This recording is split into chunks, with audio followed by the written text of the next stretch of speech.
बेटियां कहीं भी सुरक्षित क्यों नहीं है? ये लो मिनी चॉकलेट, तुम्हें बहुत पसंद है ना?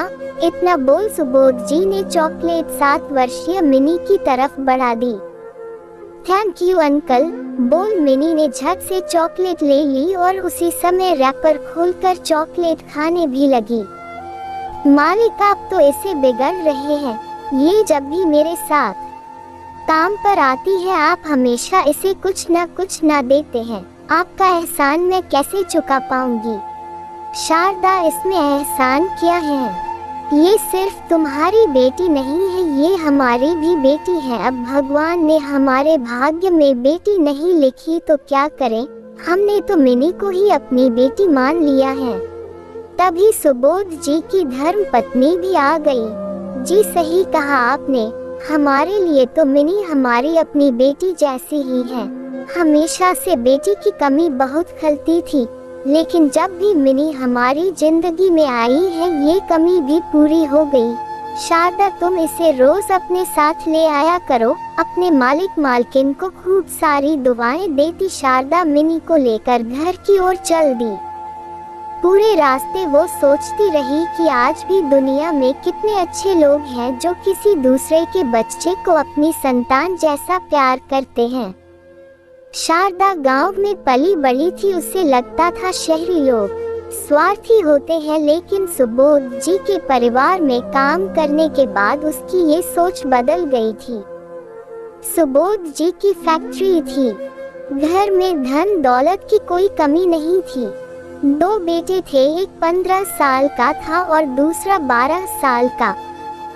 सब लोग सुबोध जी और उनके परिवार की इज्जत करते थे। शारदा कुछ समय पहले ही सुबोध जी के घर काम करने लगी थी। जिस दिन मिनी की स्कूल से छुट्टी होती मिनी भी अपनी माँ के साथ काम पर आ जाती। वो एक कोने में बैठ खेलती रहती और शारदा काम करती रहती। सुबोध जी अक्सर मिनी को खाने पीने की चीजें और खिलौने देते। शारदा माना करती तो कहते, ये मेरी अपनी बिटिया जैसी है, मेरा हक है इस पर। इतना सुन शारदा चुप हो जाती और मन ही मन अपने मालिक को खूब दुआएं देती। एक समय के बाद शारदा सुबोध जी पर आंख बंद कर विश्वास करने लगी।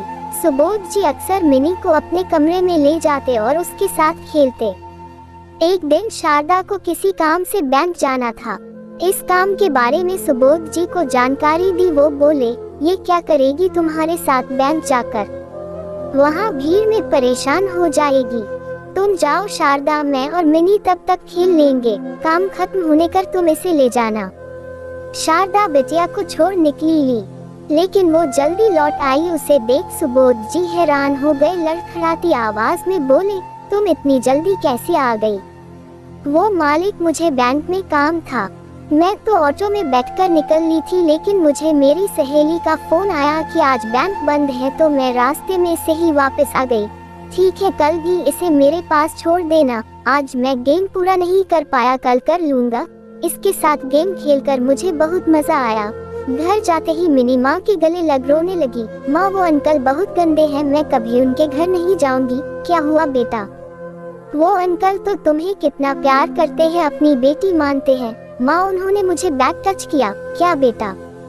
बैक टच वो क्या होता है? मिनी को स्कूल में उसकी मैडम ने गुड टच और बैड टच के बारे में बताया था। वो इशारों से सब कुछ माँ को समझाने लगी। सच्चाई जान शारदा के पैरों तले जमीन खिसक गई। उसकी आंखों गुस्से से लाल हो गई और आंखों से आंसू बहने लगे।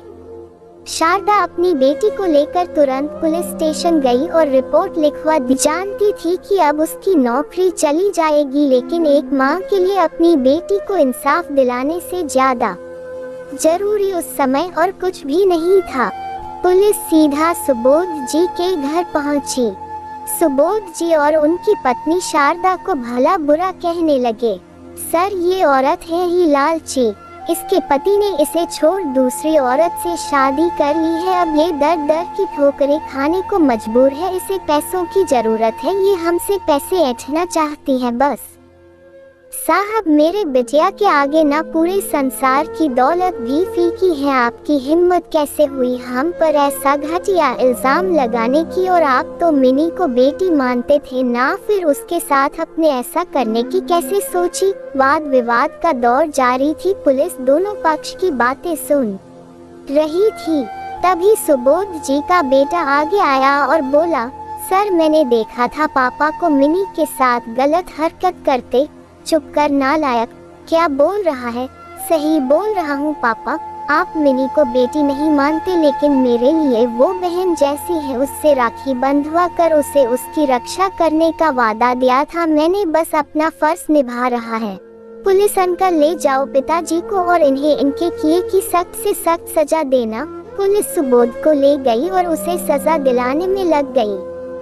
इस देश में बेटियों को इंसाफ इतनी आसानी से तो नहीं मिलता, उसके लिए बहुत लंबी लड़ाई करनी पड़ती है, लेकिन उम्मीद है कि मिनी को इंसाफ जरूर मिलेगा।